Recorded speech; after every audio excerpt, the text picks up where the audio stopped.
السلام علیکم ورحمۃ اللہ وبرکاتہ نحمدہ و نصلی علی رسولہ الکریم اما بعد فاعوذ باللہ من الشیطان الرجیم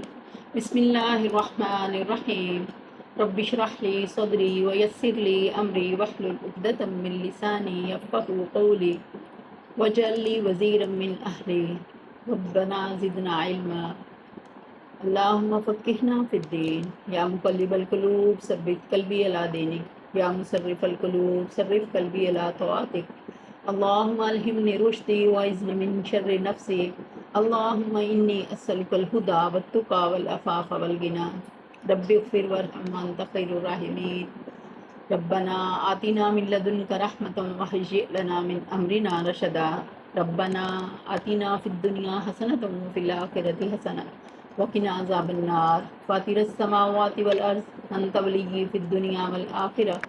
توفنی مسلما والحقنی بالصالحین ربنا لا تزغ قلوبنا بعد اذ ہدیتنا وہب لنا من لدنک رحمۃ انک انت الوہاب ربنا ظلمنا انفسنا وان لم تغفر لنا وترحمنا لنکونن من الخاسرین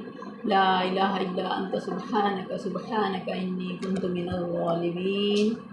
اللہم بارک لنا فی اوقاتنا آمین ثم آمین یا رب العالمین۔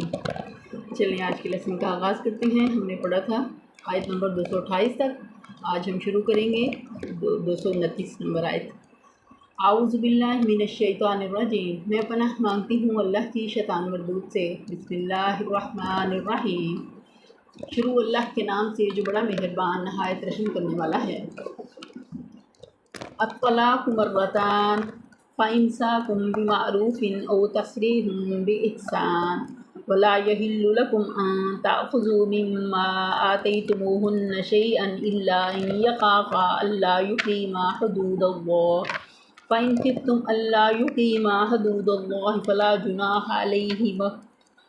عليهما فيما افتدت به تلك حدود الله فلا تعتدوها ومن يتعد حدود الله فأولئك هم الظالمون۔ طلاق دو بار ہے، پھر یا تو سیدھی طرح عورت کو روک لیا جائے یا بھلے طریقے سے اس کو رخصت کر دیا جائے، اور رخصت کرتے وقت ایسا کرنا تمہارے لیے جائز نہیں کہ جو کچھ تم انہیں دے چکے ہو اس میں سے کچھ واپس لے لو۔ البتہ یہ صورت مستثنیٰ ہے کہ زوجین کو اللہ کی حدود پر قائم نہ رہ سکنے کا اندیشہ ہو۔ ایسی صورت میں اگر تمہیں یہ خوف ہو کہ وہ دونوں حدود الہی پر قائم نہ رہیں گے تو ان دونوں کے درمیان یہ معاملہ ہو جانے میں مذائقہ نہیں کہ عورت اپنے شوہر کو کچھ معاوضہ دے کر علیحدگی حاصل کر لے۔ یہ اللہ کی مقرر کردہ حدود ہیں، ان سے تجاوز نہ کرو، اور جو لوگ حدود الہی سے تجاوز کریں وہی ظالم ہیں۔ یہاں اللہ نے بتا دیا دور جاہلیت کی، جیسے پچھلے لیسن میں بھی ذکر کیا تھا کہ رسم کیا تھی یا ان کا طور طریقہ کیا تھا کہ مرد جب چاہتا عورت کو طلاق دے دیتا، جب چاہتا اپنے پاس رکھ لیتا، نہ اس کو چھوڑتا، نہ کہ وہ کسی اور سے نکاح کر لے، اور نہ خود اس سے احسن طریقے کے ساتھ پیش آتا۔ بار بار طلاق اور بار بار رجوع کرتا۔ لیکن اللہ تعالیٰ نے یہاں عورت پر اس ظلم کی جو ہو رہا تھا، ناروا ظلم ہو رہا تھا، اللہ نے اس پر روک لگا دی اور بتا دیا کہ طلاق صرف دو بار ہے۔ کہ دو بار کس طرح ہے کہ اگر ایک طلاق دی اس نے، اس کے بعد اس کو حیض آیا، اور حیض کے بعد جب دوسری طلاق دی پھر حیض آیا، تو سمجھیں وہ اگر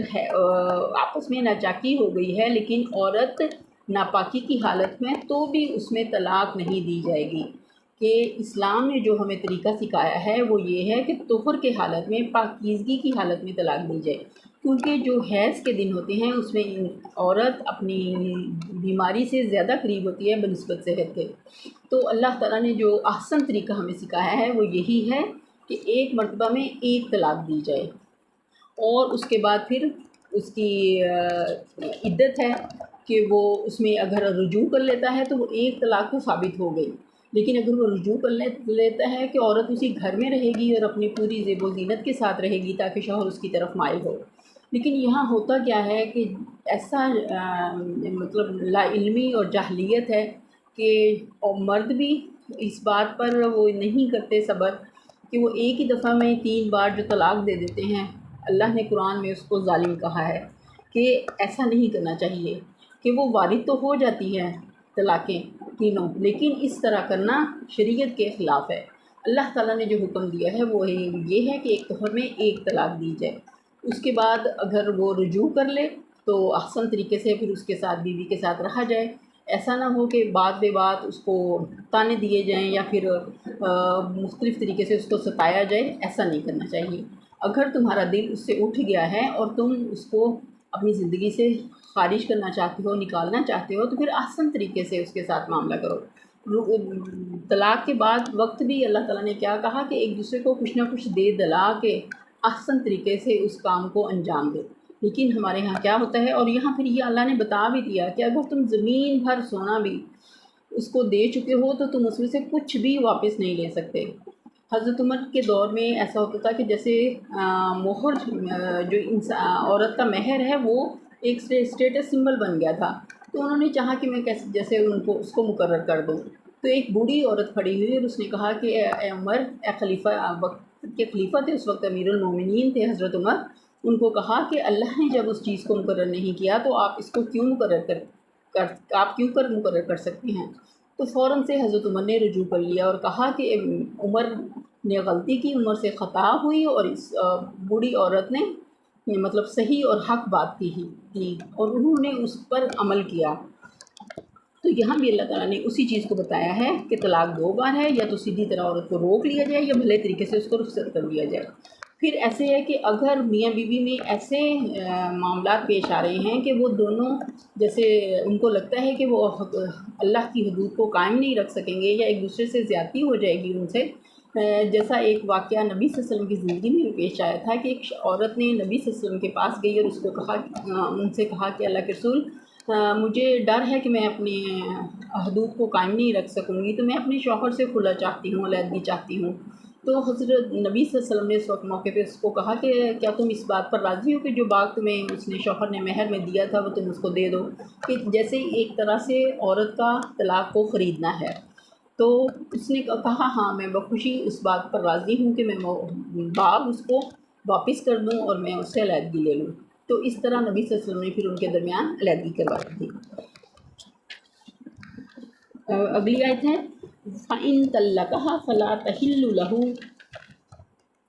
مِن بَعْدُ حَتَّى تَنكِحَ زَوْجًا غَيْرَهُ فَإِن طَلَّقَهَا فَلَا جُنَاحَ عَلَيْهِمَا أَن يَتَرَاجَعَا إِن ظَنَّا أَن يُقِيمَا حُدُودَ اللَّهِ وَتِلْكَ حُدُودُ اللَّهِ يُبَيِّنُهَا لِقَوْمٍ يَعْلَمُونَ۔ پھر اگر 2 بار طلاق دینے کے بعد شوہر نے عورت کو تیسری بار طلاق دے دی تو وہ عورت اس کے لیے حلال نہ ہوگی، الا یہ کہ اس کا نکاح کسی دوسرے شخص سے ہو اور وہ اسے طلاق دے دے۔ تو اب اگر پہلا شوہر اور یہ عورت دونوں یہ خیال کریں کہ حدود الہی پر قائم رہیں گے تو ان کے لیے ایک دوسرے کی طرف رجوع کر لینے میں کوئی مذائقہ نہیں۔ یہ اللہ کی مقرر کردہ حدیں ہیں جنہیں وہ ان لوگوں کی ہدایت کے لیے واضح کر رہا ہے جو اس کی حدود کو توڑنے کا انجام جانتے ہیں۔ اس میں کیا بتایا گیا کہ 2 بار طلاق دینے کے بعد جب تیسری طلاق عورت کو دے دی تو پھر وہ کیا ہوگا، وہ عورت اس کے لیے حلال نہ ہوگی، حرام ہو جائے گی، مگر اس طرح کہ اگر اس کا نکاح کسی اور شخص سے ہوتا ہے اور اتفاقاً وہاں سے اس کو طلاق ہو جائے یا اس کے شوہر کا انتقال ہو جائے اور وہ عورت پھر اکیلی رہ جائے، تو پھر یہ دونوں میاں بیوی اگر آپس میں جیسے چاہیں کہ ہم اچھے طریقے سے، احسن طریقے سے رہ سکتے ہیں اور دوبارہ نکاح کرنا چاہیں تو نہ عورت کے گھر والے اس میں رکاوٹ ڈالیں اور نہ شوہر کے گھر والے، تو وہ پہلا شوہر زیادہ حقدار ہے کہ اس سے نکاح کر لے۔ اگر وہ دونوں احسن طریقے سے اللہ کی حدود کو قائم رکھتے ہوئے اپنی ازواجی زندگی کو نبھانا چاہتے ہیں تو پھر ان کو اس کا موقع ضرور دینا چاہیے۔ لیکن اگر کوئی شخص ایسا کرے کہ پہلے سے ہی جیسے کسی شخص سے ایک بات کو طے کر لے کہ تم میری بیوی سے ایک شادی کر لو، نکاح کر لو، اور پھر بعد میں اگلے دن اس کو طلاق دے دینا، جس کو حلالہ کہتے ہیں، تو اس طرح پہلے سے طے شدہ بات کرنے کے بعد نکاح کرنا اور پھر اگلے دن یا 2-4 دن کے بعد یا ہفتے کے بعد پھر اس عورت کو طلاق دلوا کے پھر خود نکاح کرنا، یہ حرام ہے، یہ نکاح نہیں ہے، یہ زنا کے زمرے میں آتا ہے۔ ہمیں اس سے پوری طرح بچنے کی ضرورت ہے کہ اللہ تعالیٰ یہاں بھی کہہ رہے ہیں کہ وہ اس کی حدود کو توڑنے کا انجام جانتے ہیں۔ اگلی آیت ہے کہ اللہ تعالیٰ نے اپنی حدود کو واضح کر دیا ہے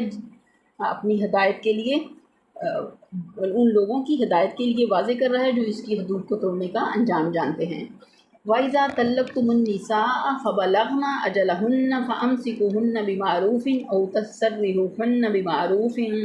وَلَا تُمْسِكُوهُنَّ ضِرَارًا لِتَعْتَدُوا وَمَن يَفْعَلْ ذَلِكَ فَقَدْ ظَلَمَ نَفْسَهُ وَلَا تَتَّخِذُوا آيَاتِ اللَّهِ هُزُوًا وَاذْكُرُوا نِعْمَةَ اللَّهِ عَلَيْكُمْ وَمَا أَنزَلَ عَلَيْكُم مِّنَ الْكِتَابِ وَالْحِكْمَةِ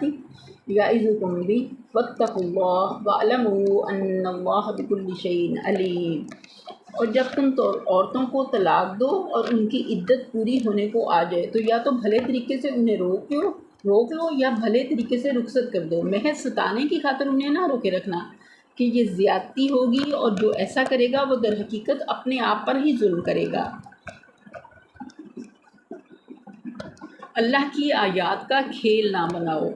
بھول نہ جاؤ کہ اللہ نے کس نعمت عظمیٰ سے تمہیں سرفراز کیا ہے۔ وہ تمہیں نصیحت کرتا ہے کہ جو کتاب اور حکمت اس نے تم پر نازل کی ہے اس کا احترام ملحوظ رکھو، اللہ سے ڈرو اور خوب جان لو کہ اللہ کو ہر بات کی خبر ہے۔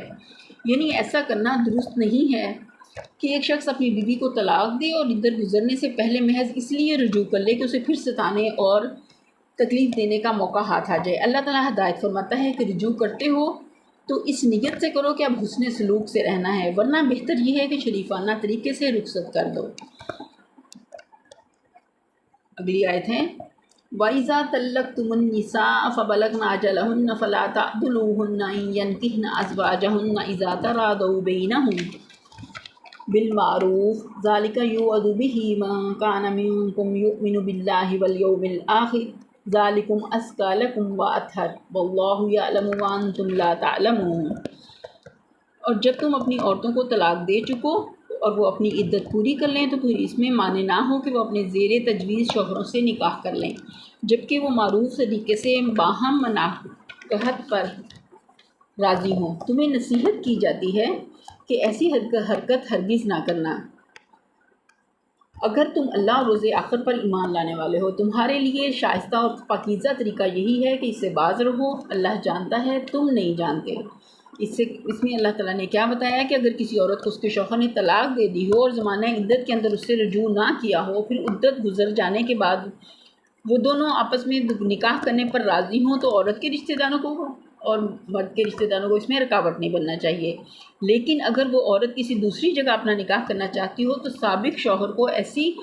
حرکت نہیں کرنی چاہیے کہ اس کے نکاح میں رکاوٹ بنے اور یہ کوشش کرتا پھرے کہ جس عورت کو اس نے چھوڑا ہے اسے کوئی بھی پھر نکاح میں نہ قبول کرے۔ اس سے اللہ تعالیٰ نے منع کیا ہے۔ اگلی آیت ہے وَالْوَالِدَاتُ يُرْضِعْنَ أَوْلَادَهُنَّ حَوْلَيْنِ كَامِلَيْنِ لِمَنْ أَرَادَ أَن يُتِمَّ الرَّضَاعَةَ وَعَلَى الْمَوْلُودِ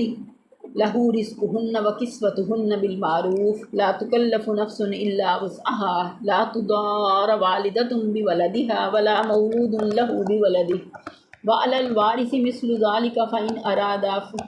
فِصَالًا عَن تَرَاضٍ مِّنْهُمَا وَتَشَاوُرٍ فَلَا جُنَاحَ عَلَيْهِمَا وَإِنْ أَرَدتُّمْ أَن تَسْتَرْضِعُوا أَوْلَادَكُمْ فَلَا جُنَاحَ عَلَيْكُمْ إِذَا سَلَّمْتُم مَّا آتَيْتُم بِالْمَعْرُوفِ وَاتَّقُوا اللَّهَ وَاعْلَمُوا أَنَّ اللَّهَ بِمَا تَعْمَلُونَ بَصِيرٌ۔ جو باپ چاہتے ہوں کہ ان کی اولاد پوری مدت رضاعت تک دودھ پیے تو مائیں اپنے بچوں کو کامل 2 سال دودھ پلائیں۔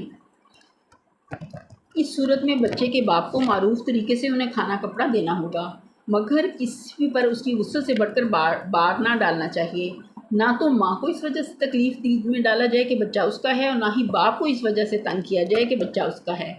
دودھ پلانے والی کا یہ حق جیسا بچے کے باپ پر ہے ویسا ہی اس کے وارث پر بھی ہے، لیکن اگر فریقین باہمی رضامندی اور مشورے سے دودھ چھڑانا چاہیں تو ایسا کرنے میں کوئی مذائقہ نہیں۔ اور اگر تمہارا خیال اپنی اولاد کو کسی غیر عورت سے دودھ پلوانے کا ہو تو اس میں بھی کوئی حرج نہیں، بشرطے کہ اس کا کچھ معاوضہ طے کرو، وہ معروف طریقے پر ادا کرو، اللہ سے ڈرو اور جان رکھو کہ جو کچھ تم کرتے ہو سب اللہ کی نظر میں ہے۔ یہ صورت کا حکم ہے کہ جب زوجین ایک دوسرے سے علیحدہ ہو چکے ہوں، خواہ طلاق کے ذریعے سے یا خلا یا فسخ اور تفریق کے ذریعے، اور عورت کی گود میں دودھ پیتا بچہ ہو، یعنی اگر باپ مر جائے جو اس کی جگہ بچے کا ولی ہو، اسے یہ حق ادا کرنا ہوگا کہ وارثوں پر بھی وہی حق ہے۔ یہ عدت وفات ان عورتوں کے لیے بھی ہے جس سے شوہروں کی خلوت صحیحہ نہ ہوئی ہو، البتہ حاملہ عورت اس سے مستثنیٰ ہے۔ اس کی عدت وفات وضع حمل تک ہے، خواہ وضع حمل شوہر کی وفات کے بعد ہی ہو جائے یا اس میں کئی مہینے صرف ہوں۔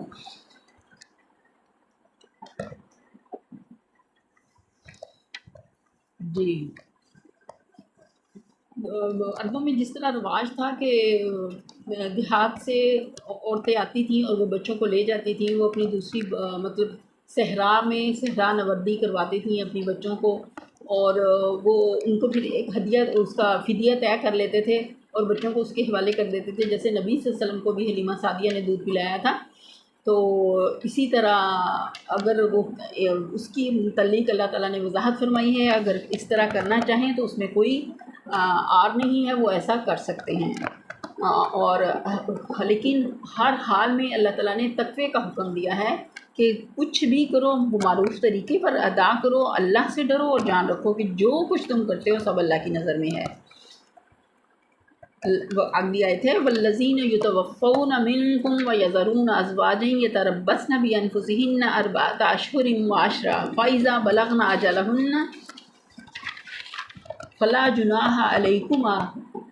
جناح علیکم فیما فعلن فی انفسہن بالمعروف واللہ بما تعملون خبیر۔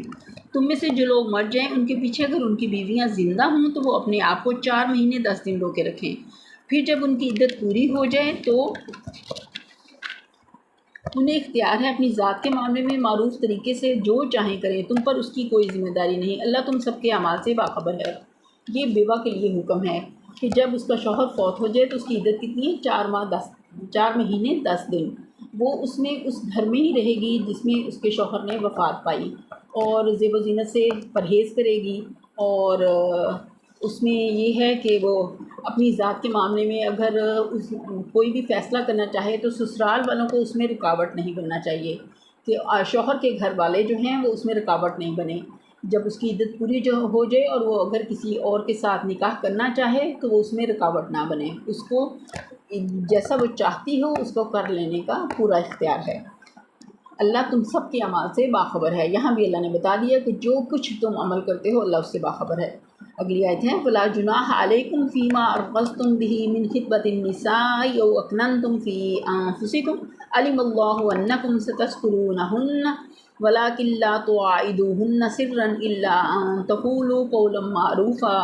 ولا تعزموا عقدۃ النکاح حتی یبلغ الکتاب اجلہ وَاعْلَمُوا أَنَّ اللَّهَ يَعْلَمُ مَا فِي أَنفُسِكُمْ فَاحْذَرُوهُ وَاعْلَمُوا أَنَّ اللَّهَ غَفُورٌ حَلِيمٌ۔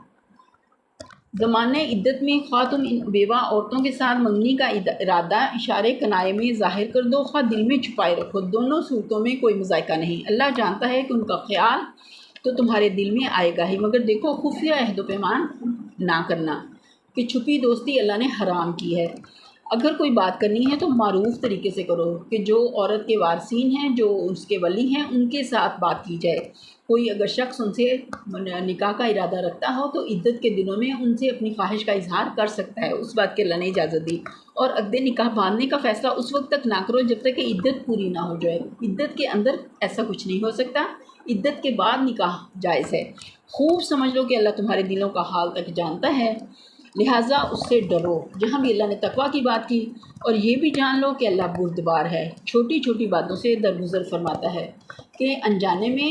اگر انسان سے کوئی بھول چوک ہو جائے تو اللہ اس سے درگزر فرماتا ہے، لیکن جان بوجھ کر گناہ کرنے کا ارادہ کبھی نہیں کرنا چاہیے،